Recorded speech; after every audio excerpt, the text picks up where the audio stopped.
Hey, third period, it's time to get started on your voyages lesson. So we're going to be looking at subjects and predicates. I know that we've already been working on that a lot.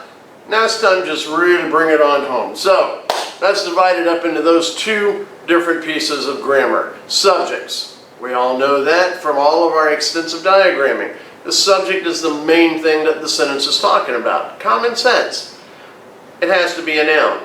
If you can't point to it, it's probably not a noun, can't be the subject. So make sure that your subject that you're choosing is a noun. Predicate, that's a very fancy word, just means the verb. In simple terms, that's what it is. It's the action, what the subject of the sentence is doing. Let's take a look at some of these examples that we got here going. Sequoias. Those are those big, huge trees up in Northern California. All right, so sequoias grow more than 200 feet tall. Let's break this down. What are we talking about? These sequoias. Not just because it's in red and it tells us the answer, but our common sense tells us. Sequoias. What do? They grow. That's your action. Subject, predicate. Noun, verb. It's really pretty simple. Okay? Look at this next one here. Parks in California are home to many sequoias. What are we talking about? We're not talking about the sequoias now. Even though sequoias is a noun, that's not what we're talking about. Use your common sense. We're talking about the parks in California. That's something that we're going to be getting to later on. It's called a prepositional phrase. Don't worry about that for now. And then our linking verb is are. It links to home. Parks are home. Okay, let's see what else we got going here. All right, here's a real simple one, way up here at the top. It says sequoias soar. Soar as in, fly like the birds do. So, sequoias soar. Two words in that sentence kind of narrows it down. What are we talking about? Sequoias. That's your noun, your subject. What do the sequoias do? They soar. They fly. That's your action, your verb. That's the predicate. All right, our next example. The giant sequoias produce tiny seeds. What are we talking about?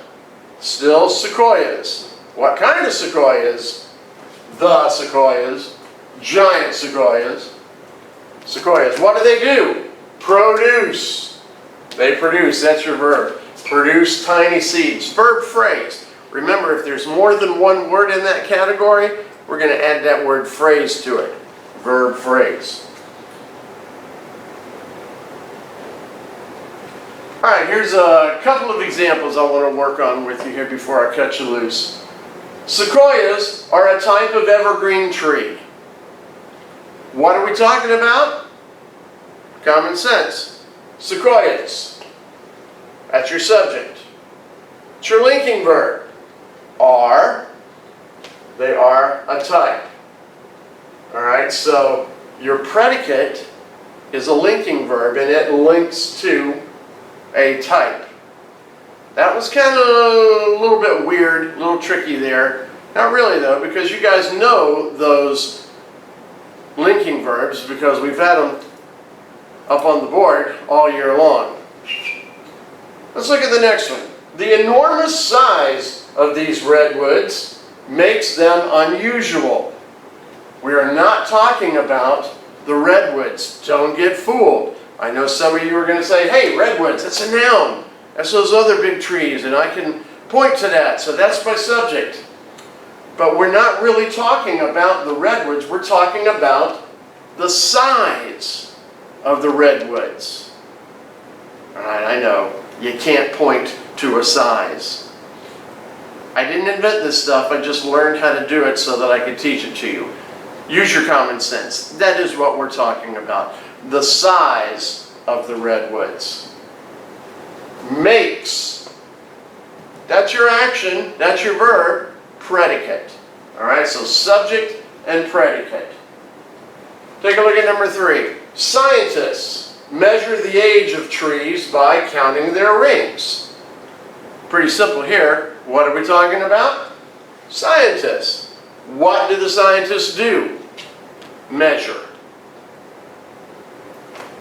Let's do one more before I cut you loose. A new ring grows around a sequoia's thick trunk every year. What are we talking about? Some of you are going to say new. No, come on, use your common sense. We're not talking about a new. We're talking about a ring. A new ring. What does that new ring do? Grows. That's your action. Verb, predicate. So we have a subject and a predicate. All right, in your Voyages books, we are on lesson 6.1. So that's your task for today. I look forward to talking with you again later. Bye-bye.